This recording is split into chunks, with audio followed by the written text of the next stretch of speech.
a book dedicated to Africa's security challenges in the 21st century. Power, Principles and Praxis in Global Politics. Look at this book. Yes. Look at this book, written by Professor Tunde Adeniran, a professor of political science. If you read this book, you would find the challenges and the way forward in tackling the issues of security in Africa. Professor Tunde Adeniran, it's good to have you on State Affairs. It's a very great pleasure to be with you. You have written another classic for us. Thank you very much. What pushed you to dedicate your time to writing this book? I felt I owed it a duty to humanity and the world of scholarship to commit to writing some of the ideas contained in that book. Security is perhaps the most important issue confronting humanity today. Most things are tied to security.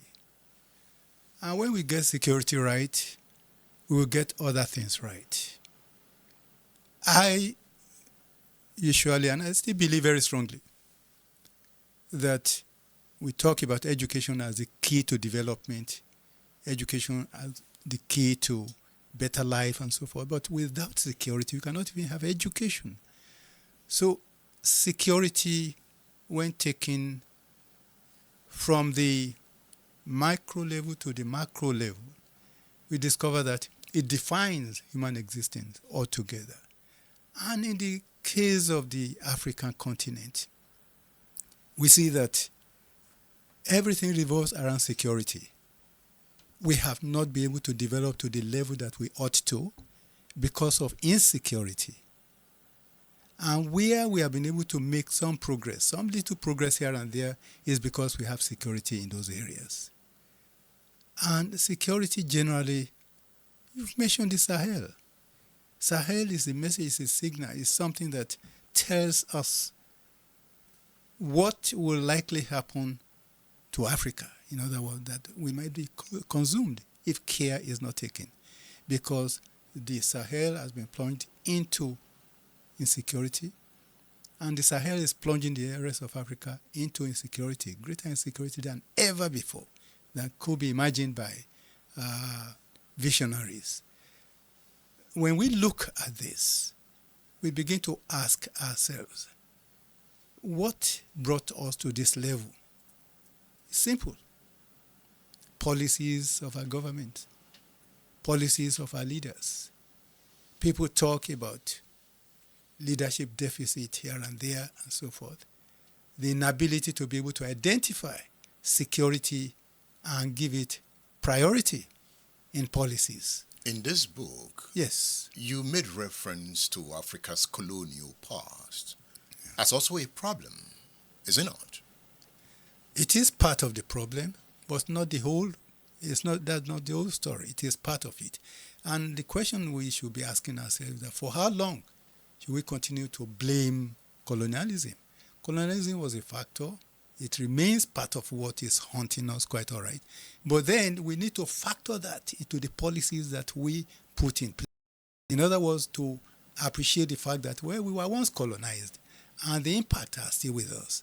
But the policies that we dish out, policies are the independent variables. The dependent variables are the outcome, the political consequences, the social consequences, the cultural consequences, the economic consequences of those policies. And that is what has led us to what we are now lamenting. People are saying, oh, there's poverty, there's no food, and so forth. Food insecurity, for instance, which is part of the overall general insecurity. The Sahel. What is driving the Sahel? What has led the Sahel to where we have now? A number of factors tied to lack of security in terms of food, lack of security in terms of livelihood, lack of security in terms of even what will ensure that there is food production, what will ensure that there is harmony, understanding among the people. You can go back to the colonial background that you mentioned earlier on. In other words, that colonialism has gone so far to dividing us, to promoting those factors that divide us rather than encouraging those things that unite us. The diversities, why is it that we have not been able to manage the diversities?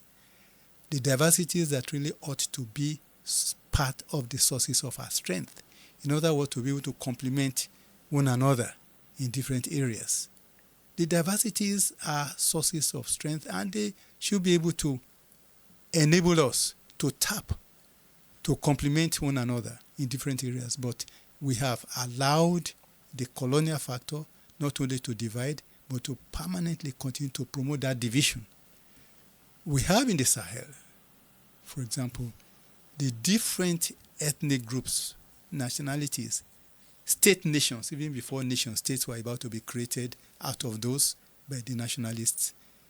But then the colonialists, the big powers that you also refer to, they are mindful of this. They know this. They have their own differences over there, but then they do whatever they can at any given time to make sure that they checkmate. They do not allow those factors and forces to overwhelm them. They control them. But in our case, we let them loose.